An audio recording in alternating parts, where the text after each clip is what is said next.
గణపతిని చూస్తే వారు ఇటే వస్తున్నట్టు అనిపిస్తుంది.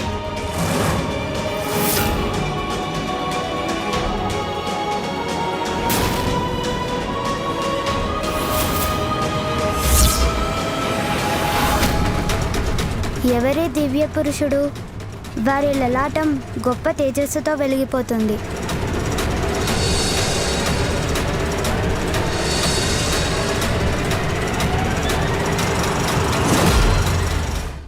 గతంలో బాల గణపతిని అందరూ ఎదుర్కొన్న విధానం చాలా విధ్వంసకరమైనది. కానీ ఈసారి ఉత్పన్నం కాబోయే పరిస్థితుల్ని ఎలా సహించగలది ఈ ప్రపంచం? ఎవరైనా పరశురామ ప్రభువును శాంతపరిచే ప్రయత్నం చేయడం మంచిది. ఎందుకంటే గతంలో కేవలం ఆదిశక్తి ఆదేశం వల్లనే గణేశుడు మనల్ని మాత్రమే కాదు, మహాదేవుని కూడా ముందుకు వెళ్లకుండా అడ్డుకున్నాడు. ఇప్పుడు పరశురామ ప్రభువు గాని గణపతి గాని నచ్చజెప్పి అడ్డుకోగల వారెవరూ లేరు. ఇప్పుడు ఏదైనా అనర్థం సంభవిస్తే పార్వతీమాత రౌద్ర రూపం దాలుస్తారు. దాని ఫలితం ఎలా ఉంటుందో ఎవరూ మర్చిపోలేరు.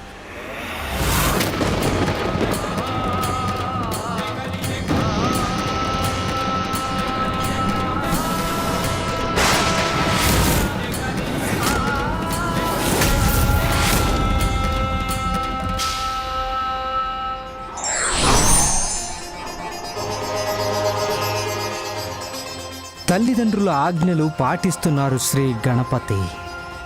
ఇప్పుడు ఆయన ముందుకు రాబోతున్నారు మహాదేవుడి ప్రియ శిష్యుడు. ఒకవేళ జరగనందేమైనా జరిగితే అప్పుడు ఏది మిగలదు. నారాయణ నారాయణ.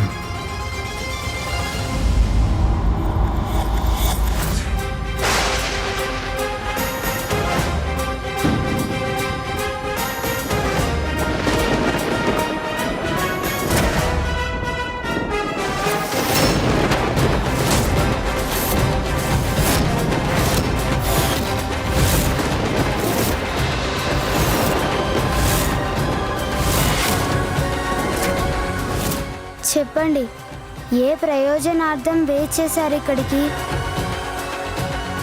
మహాదేవుడి దర్శనం. నా సర్వశక్తులన్నీ ప్రయోగించినా కూడా అతనిని ఎందుకు కదిలించలేకపోతున్నాను?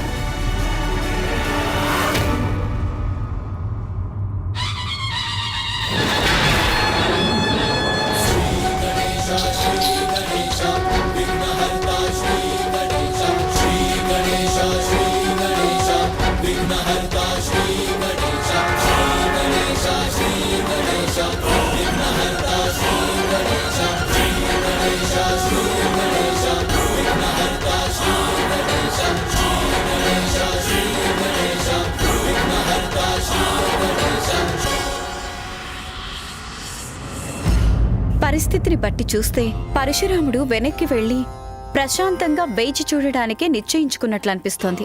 అది మంచిదే కదా స్వామి? అయినా మరో అవకాశం కూడా ఉంది దేవి. అంటే మీ ఉద్దేశం?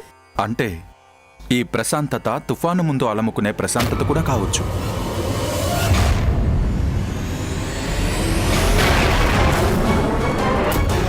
ప్రభు మళ్ళీ వెనక్కి తిరిగారు.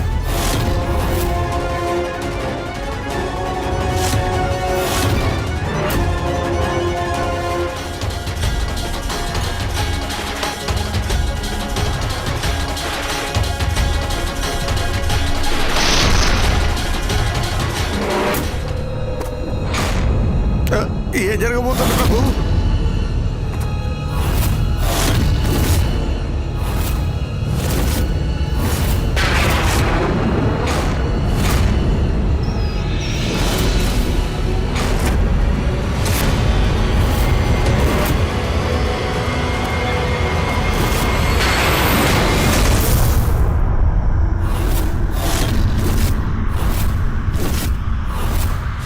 అయ్యో మహాదేవా!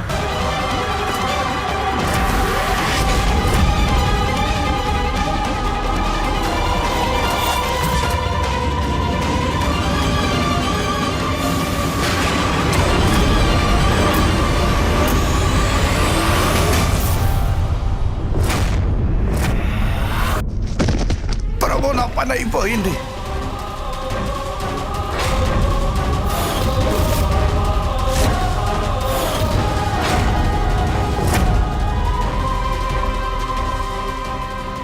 నా శక్తి ఈ బాలుడి ముందు ఎందుకు విఫలమైంది? ఎవరి బాలుడు? ప్రభు, తమరు దయాసాగరులు. దయచేసి నా మాట అర్థం చేసుకోవడానికి ప్రయత్నించండి. నేను ఆజ్ఞకు బద్ధుడును. అందువలన పూజ పూర్తయ్యే వరకు ఎవరినీ లోపలికి వెళ్ళనివ్వకూడదు. దయతో సహనం పాటించండి. రాత్రిలోగా పూజ సంపన్నమవుతుంది. ఆ తరువాత తమరు తమ ప్రభువైన మహాదేవుడిని దర్శించుకోవచ్చు.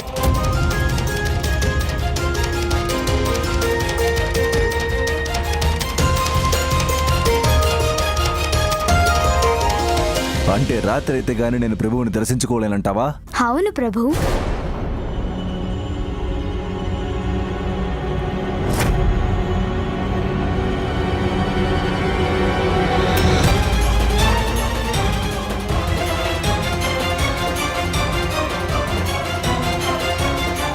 అయితే సరే, కానీ నేను సూర్యాస్తమయం వరకు నిరీక్షించలేను. అంటే ఈయనప్పుడు ఏం చేస్తారు?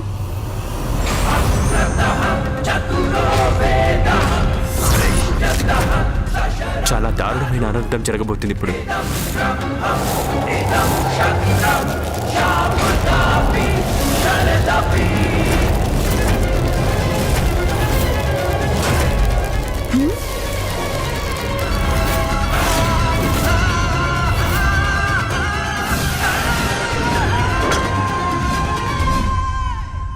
ఏమైపోయింది పరశురామ ప్రభు పరశువు? దాని లక్ష్యం ఎవరు?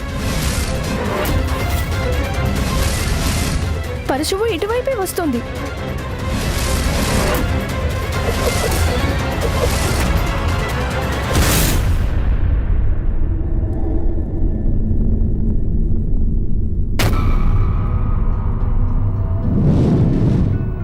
పరశురామ ప్రభు యొక్క పరశువు నా కిరణాలను అడ్డగించి పగటినే రాత్రిగా మార్చివేసింది ఛాయా. స్వామి,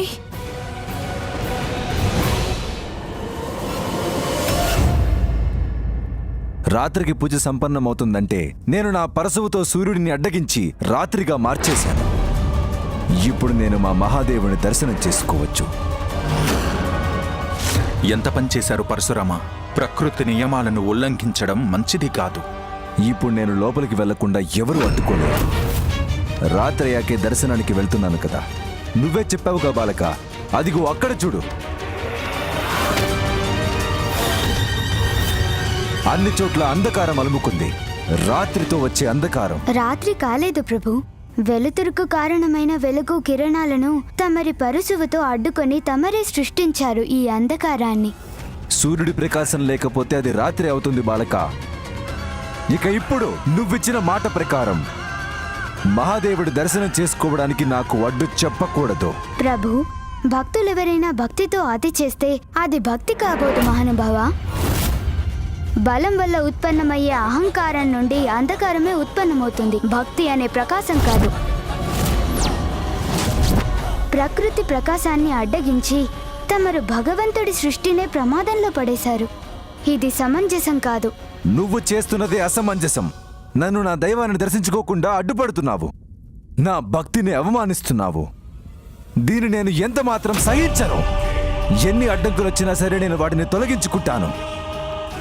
ఒకవేళ నీకు ప్రకృతి పట్ల అంత ప్రేమ ఉంటే వెళ్ళి నా పరశువుని తొలగించి ప్రకృతిని రక్షించుకో. నీలో అంత శక్తి ఉందా?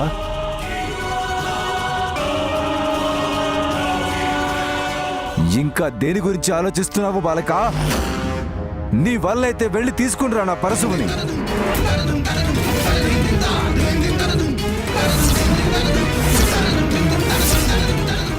మహాదేవుణ్ణి దర్శించుకోవడానికి పరశురాముడు చూపుతున్న తెలివి అనన్యం. గణపతిని ద్వారపాలన అనే బాధ్యత నుండి తప్పించడానికి ఎంత పని చేస్తారా? నారాయణ నారాయణ. పరశువుని తప్పించడానికి ద్వారం నుండి గణపతి తప్పుకోగానే పరశురామ ప్రభువు లోపలకు ప్రవేశించే పథకమిది. నారాయణ నారాయణ. మనం కూడా శ్రీ గణేశుడికి సహాయం చేయడానికి ఏదో ఒకటి ఆలోచించాలి. ఆ పరశురాముణ్ణి మీరు వెళ్ళి కుమ్మటం కాదండి, ఆయనే మిమ్మల్ని తిరిగి నామలోపాలు లేకుండా చేసేస్తాడు. వద్దు, వెళ్ళొద్దండి. ఏదేమైనా సరే ఈ పరిస్థితిలో మన గణపతిని ఎంత మాత్రం ఒంటరిగా వదిలిపెట్టకూడదు. నేను వెళ్తాను. ఇప్పుడు నందిని ఎలా ఆపాలో ఏం తెలియటం లేదే.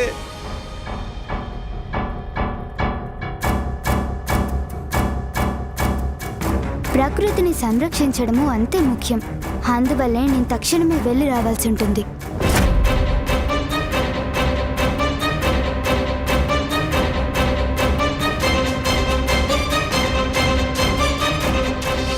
నన్ను ప్రభు దర్శనానికి వెళ్ళనివ్వు, లేదా ఈ అంధకారాన్ని తొలగించు.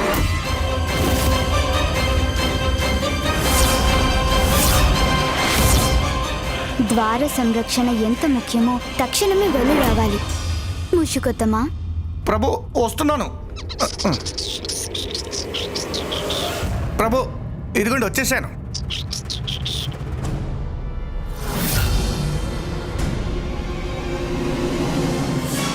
గుర్తుంచుకో బాలక, ఈ పరశువును నాకు స్వయంగా మహాదేవుడే ఇచ్చారు. నీ శిక్షణ విజయవంతంగా పూర్తి చేసుకున్న సందర్భంగా నేను నీకీ పరశువును ప్రసాదిస్తున్నాను. దీన్ని నేను మహాదేవుడు తప్ప ఇంకెవ్వరూ ఎత్తలేరు. పదండి మూషికోత్తమా. చిత్తం ప్రభు.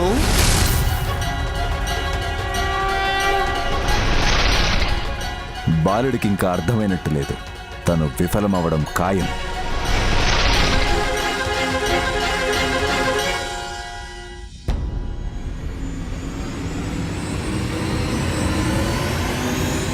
ఆగండి ప్రభు.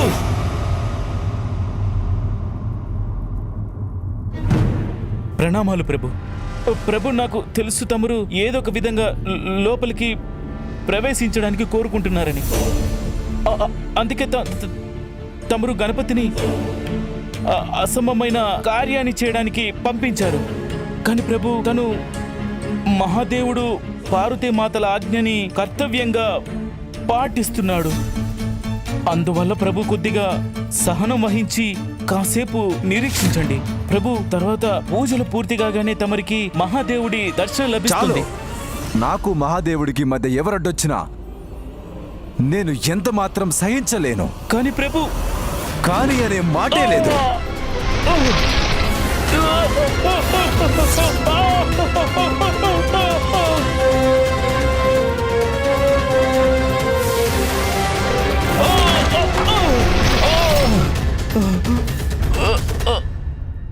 నీకేం కాలేదు కదా? లేవండి, లేవండి, జాగ్రత్తగా లేవండి.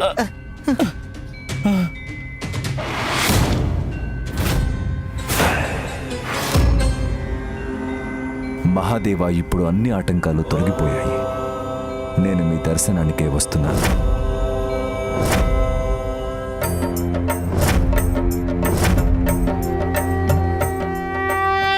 అసంభవమైన కార్యాన్ని చేయడానికి గణపతిని పంపించారు. తనకి విన్నవించుకోవడానికి వచ్చిన నందిని గాల్లోకి విసిరేశారు. పరశురాముల వారిని లోపలికి వెళ్లకుండా ఆపగలిగేవారెవరిప్పుడు? అనర్థం, అనర్థం జరుగుతుంది పరమపిత, అనర్థం. దీన్ని ఆపడానికి ఏ ఉపాయము లేదా బ్రహ్మదేవా? ఆ నారాయణ అవతారమైన పరశురామ ప్రభు లోపలికి ప్రవేశిస్తే ప్రథమ పూజ్యుడైన గణేశుడు అసహనంతో రగిలిపోతారు.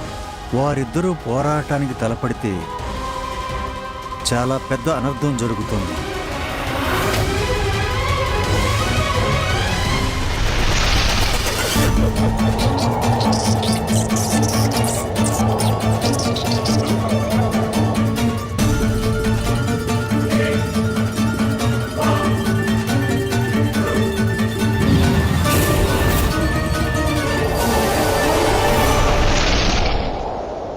మరింత వేగంగా ముందుకు సాగండి మూషికోత్తమా. అలాగే ప్రభు.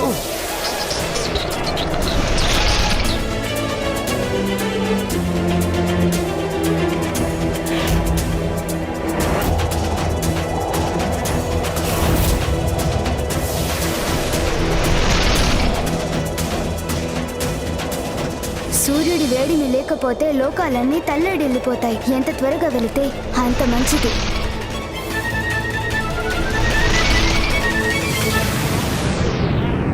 సూర్యదేవుడి ప్రకాశం లేక లోకాలని అతలాకుతలమైపోతాయి.